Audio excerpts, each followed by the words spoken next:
Hey guys, good morning. आप सभी को कैसे हैं आप लोग? आई होप आप लोग बहुत ही अच्छे होंगे, स्वस्थ होंगे, मस्त होंगे और अपने अपने काम में व्यस्त होंगे। तो हम भी अपना नहा वहा के पूजा पाठ कर चुके हैं। सॉरी, पूजा पाठ अभी नहीं किया, पूजा पाठ करने जा रहे थे। और हमारे कान्हा जी तो नहा वहा के बैठे हुए हैं। कहते हैं कि किसी महंत बाबा का मैंने वीडियो देखा था कि 2 पाप नहीं करना चाहिए, ये इसको पाप ही बोला जाएगा। पहला कि जो आप कान्हा को भोग लगा रहे हो वो किसी को नहीं दिखाना चाहिए, और दूसरा अपने कान्हा को ही नहीं दिखाना चाहिए। मतलब सोशल मीडिया पे अगर आप हो तो उन्हें इस तरीके से मत दिखाइए। तो मैंने आज से सोच लिया कि अगर ऐसा कुछ है तो सच्ची में मैं नहीं दिखाऊंगी। मेरे कान्हा जी ऐसे ही ठीक है, बस उनका मैं हाल चाल आप लोग को बताती रहूँगी। मुझे भी नहीं अच्छा लगा ये सुन के। मैं तो प्यार भाव से ये सब से मैं दिखा रही थी कि मेरे कान्हा जी तैयार हो गए हैं, देखो कैसे लग रहे हैं। इस तरीके से मैं दिखा रही थी। मैंने ऐसा कुछ सोचा नहीं था इससे भी कुछ होता है। खैर ठीक ही है, ज़रूरी थोड़ी ना है कि हर चीज़ें दिखाई ही जाए। मुझे भी कहीं ना कहीं सही लगा। अगर आप लोग को देखना होगा वो वीडियो तो मैं ज़रूर डाल दूँगी। खैर अभी तो मेरा खाना तैयार हो गया है, आ भी गया है, देख सकते हैं क्या बना है। दाल चावल चोखा और मेरी फेवरेट चटनी, जो कि मैं धनिया कितना भी महंगा रहा है लेकिन चटनी तो मुझे चाहिए, तो बन गया है। बाकी वो सिल लोढ़े वाली ना चटनी बहुत ही अच्छी होती है। और मिक्सी, कितने लोगों को बताइए कि पसंद है सिल लोढ़े वाली चटनी और कितने लोग को मिक्सी वाली चटनी पसंद है। मुझे तो सिल लोढ़े वाली चटनी बहुत ही ज़्यादा पसंद है और खा के देखिएगा, बहुत ही अच्छी आती है। मेरी मम्मी तो बहुत अच्छा बनाती है सिल लोढ़े की चटनी। मैं जाती हूँ जब घर तब खा के आती हूँ। और मेरे यहाँ खेत भी है तो खेत में धनिया बोया जाता है, ढेर सारा होता है, बाकी लोग को भी दे दिया जाता है। तो चलिए मिलते हैं अभी कुछ समय बाद। अभी के लिए जय श्री। हे गाइस, तो हम हो गए हैं रेडी कोचिंग जाने के लिए। तो हमारा बैग भी रेडी हो गया है एकदम, जैसे ग्रीन कलर का मैं भी पहनी, ग्रीन कलर का मेरा बैग भी है। बाकी पूरी तरीके से मैं तैयार हो गई हूँ और चलती हूँ। अब लेट हो रहा है क्योंकि खाना पीना भी हो गया, जैसे कि आपको बताया था कि क्या बना था हमारे यहाँ, दाल चावल चोखा। तो फेवरेट किस किस का है बताइएगा। बाकी मिलते हैं कुछ समय बाद। अभी के लिए जय श्री राम। मर्डर का केस करते हैं, एग्जांपल ले लो, उसने मर्डर का केस किया, ए ने बी के खिलाफ मर्डर का केस किया है, राइट। अब यहाँ पे बी के खिलाफ कोई सबूत नहीं मिलता है और बी अक्विट हो जाता है, यानी बी को कोर्ट द्वारा रिहाई मिल जाती है, छूट जाता है। अब ये व्यक्ति जो है इसके खिलाफ क्या करेगा, मैलिशियस प्रोसिक्यूशन का केस करेगा, प्लस मानहानि का भी दावा करेगा। समझ में आया? इसे बोलते हैं मैलिशियस प्रोसिक्यूशन। लेकिन पॉइंट ये है कि जजमेंट इसके फेवर में आना चाहिए, तभी वो कर पाएगा उसके खिलाफ, वरना तो मैलिशियस नहीं हुआ ना। अगर ये सच ही बोल रहा है तो मैलिशियस कैसे होगा? झूठा कहाँ होगा? मैलिशियस का क्या मतलब होता है? झूठा, बदमाशी करनी होगी, किसी के साथ जानबूझ के झूठा आरोप लगा के फंसा रहे हो। तो यहाँ पे मैलिशियस प्रोसिक्यूशन कब होगा? जब कोर्ट इसके फेवर में जजमेंट सुना देगी। क्लियर हुआ?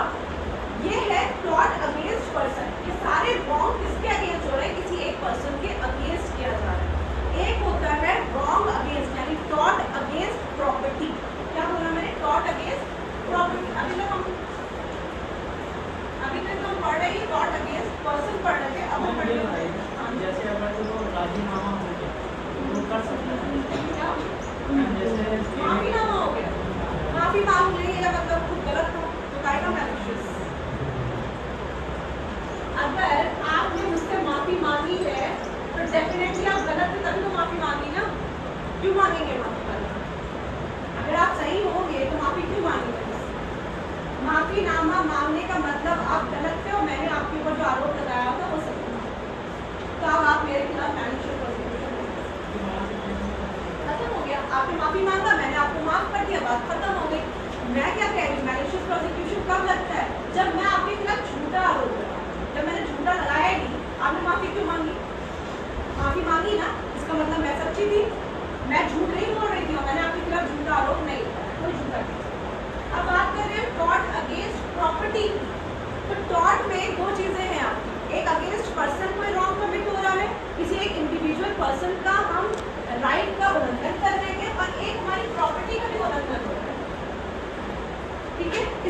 पे चीजें आएंगी। ट्रेसपास एग्जांपल ले लेते हैं, बाकी हम लीगल पढ़ेंगे। ट्रेसपास एक वर्ड है। ट्रेसपास का क्या मतलब होता है? ट्रेसपास मतलब बिना किसी की इजाजत के मैं उसके घर में एंट्री मार रही हूँ, उसकी परमिशन नहीं है। मैंने एग्जाम्पल और लिया था कि आपने अपने फ्रेंड्स को अपने घर पे इनवाइट किया है और आपके फ्रेंड्स घर पे आए हैं मिलने जुलने, और कोई आपकी इजाजत के बगैर आपके बेडरूम तक चला गया जिसमें आपने इजाजत नहीं दी, अब आपको वो गलत लगा कि मेरे बेडरूम तक कैसे आया, आप उसके खिलाफ ट्रेसपास का केस कर सकते हैं। इवन उस पर्सन के खिलाफ भी जिसको आपने खुद इन्वाइट किया था। आपने इन्वाइट किया था पार्टी के लिए, पार्टी आपकी 10 बजे ओवर हो गई, अब कोई इंसान जा ही नहीं रहा उठ के, 12 बज गए, 1 बज गए, तो क्या कर रहा है? ट्रेसपास कर रहा है कि अब आपकी कंसेंट नहीं है। जहां तक आपकी कंसेंट थी, जहां तक आपकी मर्जी थी, इच्छा थी, सामने वाला आपके घर आया है क्योंकि आपने उसको इन्वाइट किया है, लेकिन अब आपकी इच्छा नहीं है कि वो रुके, अब नहीं जा रहे हैं कि पूरी रात वो बैठा रहे, ठीक है, इसलिए हम घर जाते हैं तो एक रीजनेबल टाइम होता है कि भाई इतने वक्त तक हमें आ जाना है। किसी की प्राइवेसी पे क्यों इन्फ्रिंज करना है, किसी की प्राइवेसी में क्यों घुसना है? लेकिन यहाँ पे अगर मैं ऐसा कर रही हूँ तो मैं किसी के घर में ट्रेसपास कर रही हूँ। समझ में आया? ट्रेसपास का बेसिक मतलब होता है किसी की जमीन में एंट्री मारना बिना उसकी कंसेंट के, बिना उसकी मर्जी। क्लियर है? ये सारी चीजें हमें पढ़नी है। बाकी मैंने आपको एक नोट्स तैयार किया है, उसको मैं आपको दिखा दे रही हूँ।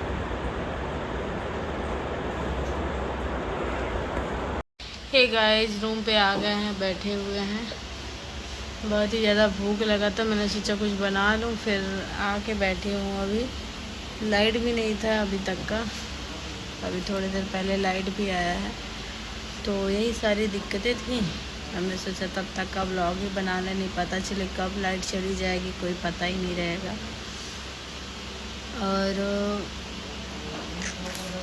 एग्ज़ाम इतना आ रहा है, निकल नहीं रहा, बहुत ज़्यादा टेंशन हो रही है। कोई एग्ज़ाम जल्दी से निकले, सिलेक्शन लेके यहाँ से निकल जाएं।